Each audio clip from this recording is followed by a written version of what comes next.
Jadi gini, eh FYI dulu ya, Bang Ahmad Syaroni Ya. itu juga kawan saya juga, Uya juga kawan saya juga.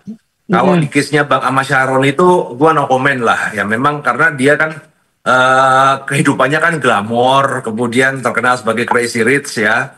Nah, Mm-mm. walaupun sama-sama baik, cuman gua nggak take notice apa segala karena itu akan menjadi backfire. Dan saya rasa Bang Ahmad Syaroni pun itu sebenarnya kemarin itu untung loh yang dijarah itu Bang Ahmad Syaroni itu ngomong itu adalah martir lah. Kenapa? Kita lihat ya sehari sebelumnya ketika Abang Ojol itu meninggal ya kan, itu kalau nggak Mm-mm. Bang rumah Abang Ahmad Syaroni dijarah, bisa jadi kerusuhan 98 itu terjadi.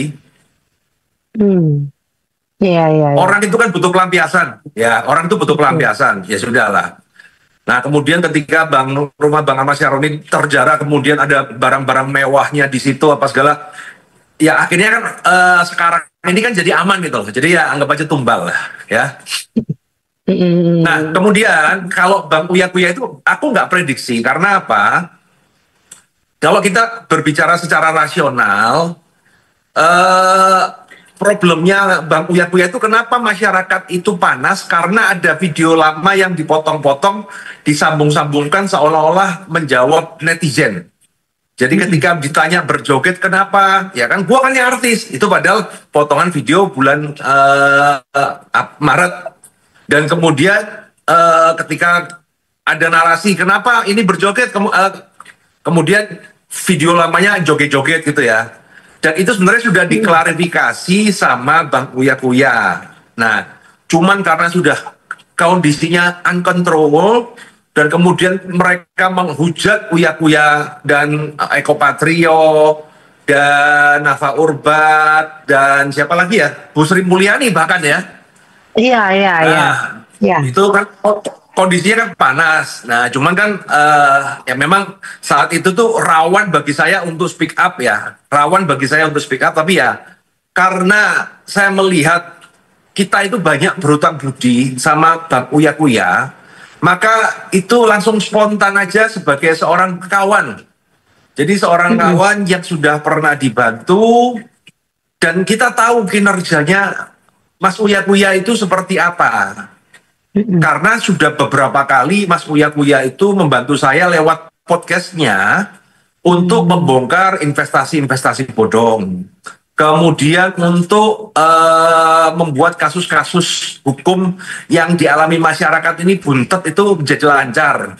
Karena status Bang Uya itu yang sebagai DPR ketika nelpon ke polisi, nelpon ke jaksa untuk dilancarkan, itu cenderung diturutin.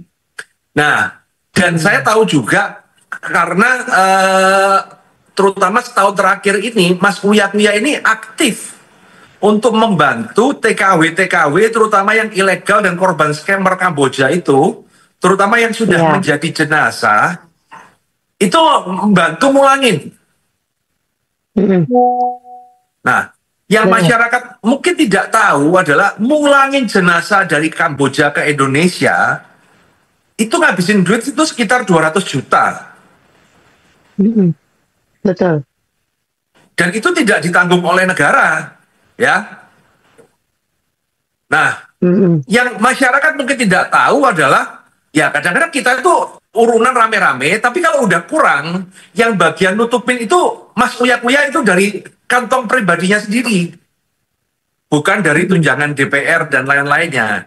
Jadi kita ini, saya mewakili teman-teman juga dari TKW yang merasakan kebaikan Mas Uya ini, ya kita seperti memberikan sebuah apa ya penghormatan lah. Karena kan tuduhan Betul. masyarakat waktu itu terhadap Uya Kuya itu kan begitu sadis ya. Iya, iya, iya, iya. Jadi kan sebenarnya ini bukan nggak ada namanya Uya Kuya nyuruh saya, apalagi bayar saya, tidak ada. Itu semua adalah spontan aja karena wah orang sebaik ini gitu kan, orang yang benar kerjanya dan Bang Uya Kuya itu membantu karena memang dia berada di Komisi 9 yang mengurusin TKW. Ya berarti kan dia ini kan kerjanya Mm-mm. bener gitu loh. Cuman apes aja pas jogetnya lebay karena artis. Kalau artis itu kan jogetnya lus-lus ya kayak Eko Patrio, Uya Kuya itu kan memang kalau masyarakat cuman melihat Seniman. dari sisi itu pasti nyebelin lah. Apalagi tampangnya Mas Uya Kuya itu kan memang kita harus jujur, tampangnya Mas Uya Kuya itu nyebelin gitu loh. Bukan tampang yang Benar-benar. ramah gitu ya. Iya, iya, iya, Ya, iya. ketika narasi masyarakatnya sekarang ini kan kemudian kan video jogetnya Mas Uya Kuya itu kan tersebar ke masyarakat Indonesia yang mungkin tidak pernah menonton konten-kontennya Mas Uya Kuya gitu loh. Hmm. Jadi kemudian Mas Uya Kuya ini dinarasikan sebagai seorang DPR yang jahat, yang korup, yang apa ya. Ya saya merasa nggak terima aja gitu loh. Saya merasa nggak terima aja, tapi itu ungkapan saya pribadi. Karena saya tahu, kenal, dan ngalamin. Tapi kalau bagi masyarakat yang merasa marah, itu pun saya juga nggak menyalahkan. Karena kan mereka nggak kenal, nggak tahu, dan nggak ngalamin. Oke. Tapi Bang Roy sendiri ketika menyuarakan itu di Instagram, apakah banyak haters atau banyak yang geruduk Bang Oh Roy nggak sih? pasti, Misalnya saya sudah sadar dibilang dengan buzzer semua lah dan resiko yang saya lain-lain. tanggung. Artinya ketika saya menyuarakan pada saat itu lagi ya kan, lagi panas-panasnya ya, itu resiko terbesar teman-teman. Mm-mm. Kalau saya salah omong apa-apa ya bisa-bisa saya yang kena gitu. Itu memang udah resiko. Berarti ini emang murni ya, murni untuk dari diri sendiri untuk membela Uya. Maksudnya bukan membela sih, dalam artian memang mengatakan sebenarnya Uya itu nggak seperti Dia mengatakan yang sebenarnya. di-claiming.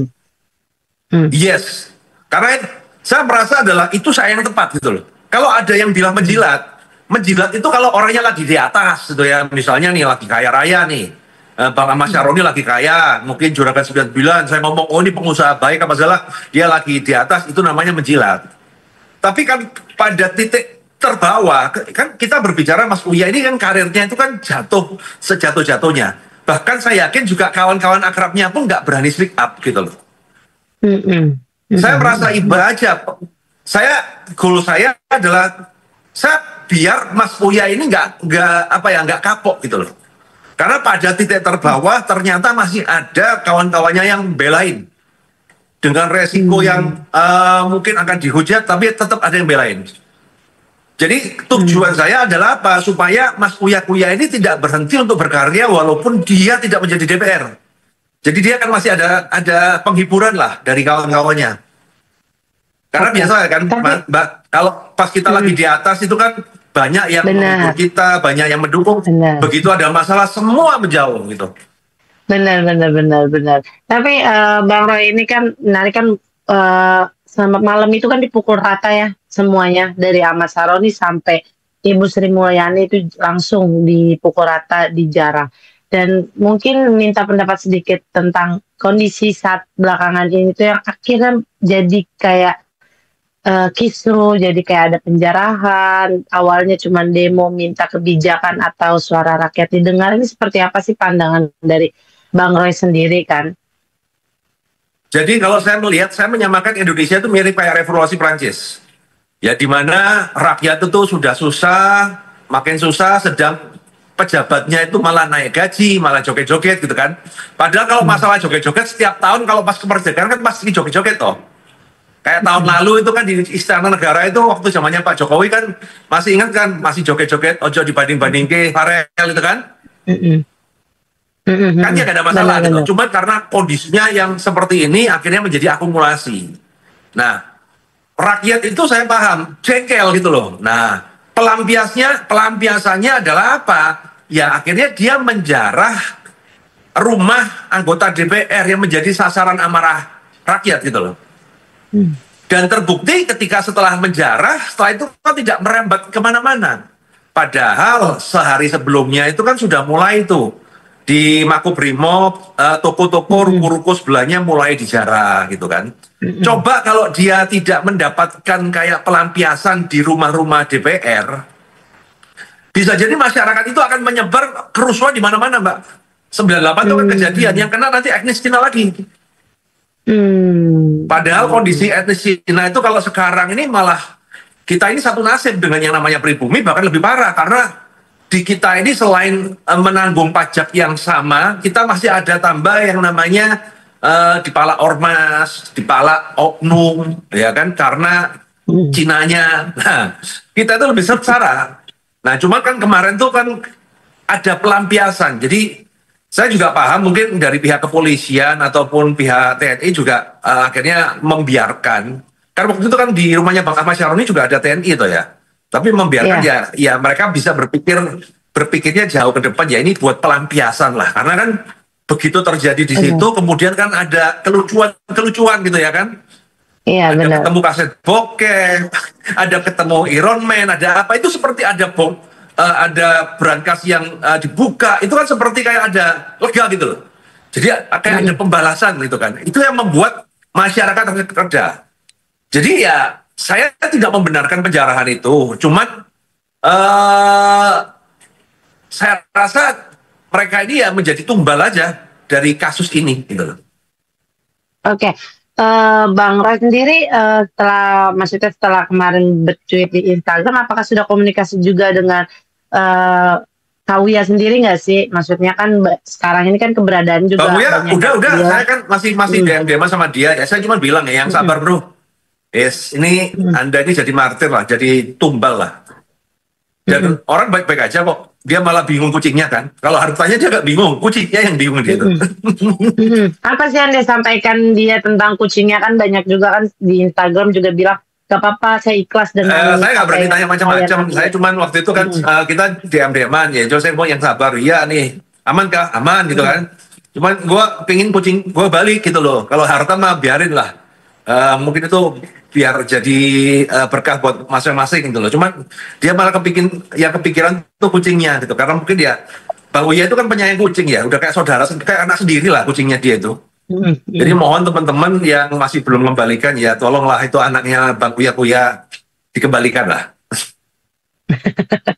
Oke, Bang Roy, mungkin satu lagi, ada pesan nggak sih? Mungkin di sekarang ini kan rakyat juga ada tuntutannya sampai tanggal 5, ya kan, kepada pemerintah. Beberapa tuntutan dia lah ya. Akhirnya Presiden juga baru mengabulkan kurang lebihnya 2 tuntutan lah. Nah, mungkin ada pesan nggak sih menjelang seminggu ini yang orang masih berdemo di beberapa kota ada, dan di Jakarta pun masih ada. Seperti apa sih mungkin dari Bang Roy sendiri? Ya, semoga kalau dari saya sih semoga cepat aman deh. Ya, intinya gini loh, ada beberapa tuntutan kan kita juga nggak berekspektasi bahwa semua akan dikabulkan kan. Ya pasti ada namanya kompromi. Maka dari itulah baik pihak pemerintah ataupun pihak pendemo ya harus dengan rendah hati mencari jalan tengah lah. Terutama dengan yang terpenting adalah undang-undang perampasan aset. Karena itulah kunci dari kerjaan. Kalau itu disahkan ya, ataupun disahkan, saya yakin masalah itu akan terselesaikan. Karena kegeraman masyarakat ini kan koruptor merajalela, makin gede, ketika di penjara pun masih tetap kaya. Sedang masyarakat ini kan ditindas miskin. Jadi terutama poin itu ya yang perlu di highlight ya. Karena kalau poin-poin yang lain itu kan banyak tuntutan kan, 18/7 apa segala. Saya yakin gitu ya, yang teriak-teriak itu juga nggak baca full, yang baca pun nggak ngerti gitu loh. Kalau kasih tuntutan kebanyakan tuh bingungin gitu loh. Jadi lebih baik difokuskan di satu titik. Mana undang-undang perampasan aset, udah itu aja digolkan. Yang lain urusan nanti. Oke, berarti itu ya. Karena kadang-kadang kita harus paham namanya ada nasi. Gimana? Mungkin ada juga nggak sih buat rakyat biar yang melakukan demo tuh tetap aman, tetap terjaga kan. Udah ada memakan korban juga kan kemarin-kemarin gitu, beberapa di setiap kota juga saya ada. yakin demo itu akan membaik lah ya, tetap ada demo tapi tidak akan ada, karena yang bahaya itu kan provokatornya sih. Demo aja, cuma kan yang bahaya itu kan provokatornya ini loh. Kalau ada yang menunggangi itu kan yang susah kita juga. Karena kalau saya pribadi kan melihatnya dari sisi ekonomi, dengan adanya demo seminggu ini kan banyak orang nggak kerja, otomatis kan penghasilannya terhambat, ya penghasilannya berkurang. Padahal yang namanya angsuran pinjol, angsuran peleter itu kan nggak mau tahu Anda mau kondisi demo, mau kondisi huru-hara, mau kondisi musibah, yang namanya jatuh tempo tetap jatuh tempo. Benar. Kondisikan. Mungkin kalau teman-teman mahasiswa ini kan masih belum merasakan cicilan pinjol peleter dan lain-lainnya. Jadi ya punya tenaga untuk demo berhari-hari, kan uang masih dari bokap nyokapnya. Nah tapi kita yang bagian yang nyari duit ini ya, tolong diperhatikan. Jangan sampai kegiatan ekonomi kita itu berhenti hanya gara-gara demo. Karena angsuran itu tidak mengenal kondisi darurat negara. Bahkan ada musibah tsunami pun ya kan, kalau jatuh tempo ya tetap ditelepon jatuh tempo. Oke, oke. Terima kasih ya Bang Roy atas waktunya. Sama-sama.